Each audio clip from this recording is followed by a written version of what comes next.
शेख मुहम्मद रावी दे कोल एक औरत गई तो जाके आखन लगी, हज़रत मेरा खामद मैनू आंदा है कि मेरी माँ की खिदमत कर, तो तुसी मैनू ये मसला दसो हाँ कि सस की खिदमत करना मेरे उत्ते वाजिब है।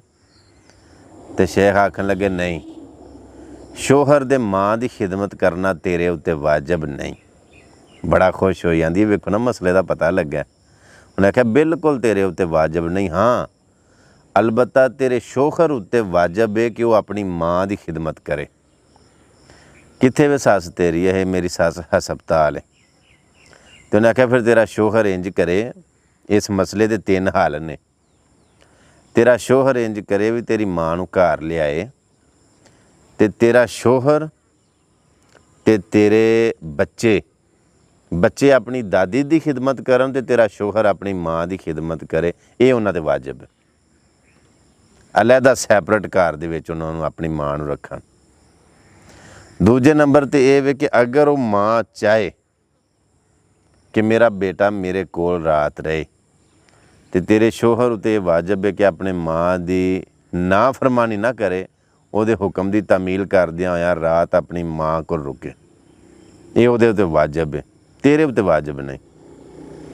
उन्हें आख्या फिर उहदा हल ये वे कि तेरे शोहर नूं चाहिदा है कि अपनी माँ की खिदमत वास्ते कोई नरस या कोई खिदमतगार औरत रख ले। अपनी माँ की खिदमत करने वास्ते कोई बीबी का इंतज़ाम कर ले। और अगर उन्होंने फितने का डर होवे, खौफ होवे कि मतलब मैं भी जवान हाँ, मर्द हाँ, वो औरत, फितने का डर होवे, तो फिर वो इस तरह कर सकता है कि वो औरत दे नाल दूसरी शादी कर ले। हाँ तेरे उत्ते वाजिब नहीं कि तू अपनी सस की खिदमत करे। मर्द उत्ते वाजिब है कि अपनी माँ की खिदमत गुजारी करे। वो जो सारियां गल्लां सुनिया ना बीबी ने, तो मूँह खुले का खुला रह गया, तो आखन लगी, हज़रत ऊंज सस जी है मेरी, वो भी तो मेरी माँ हुई ना वडेरी। अजे मेरे बंदे की माँ है, मेरी सस है, तो मेरी माँ हुई है ना, तो मैं उसकी खिदमत कर लाँगी। उन्हें आख्या नहीं तेरे उत्ते वाजिब है ही नहीं, तू ऊंज करे तो करे, तेरे ते वाजिब नहीं। नहीं मैं राजी खुशी करा दी। उन्हें आख्या जे तू कर ले तो ठीक है, नहीं तो उन्होंने तो 3 अजर मिल जाने ने। एक अपनी माँ की खिदमत गुजारी का अजर, दूजा वो पाकीज़गी दामन जिहड़ा उन्हें अपना बचा के रखिया गंदगी तो गुनाह तो वह अजर, तीसरा उन्हें दूसरी शादी करन दा जिहड़ा उन्होंने अजर है।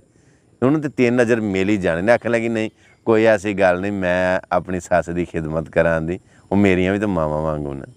कुछ मसले ऐसे होंदे ने कि जेड़े सही तरीके दे नाल बयान किए जान ना, तो वो टसला नहीं बनते, मामला हल हो जाते हैं।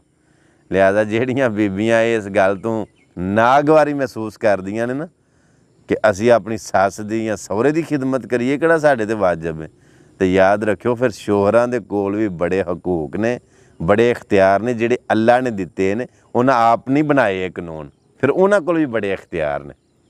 लिहाजा अगर तुहानूं गल अच्छी लगे और गल समझ आ गई होवे तो इनू अगे शेयर लाजमी कर छड़ियो जे। मिलने एक नवी वीडियो दे नाल। अल्लाह सोहणे दे वाले। अस्सलाम वालेकुम रहमतुल्लाह।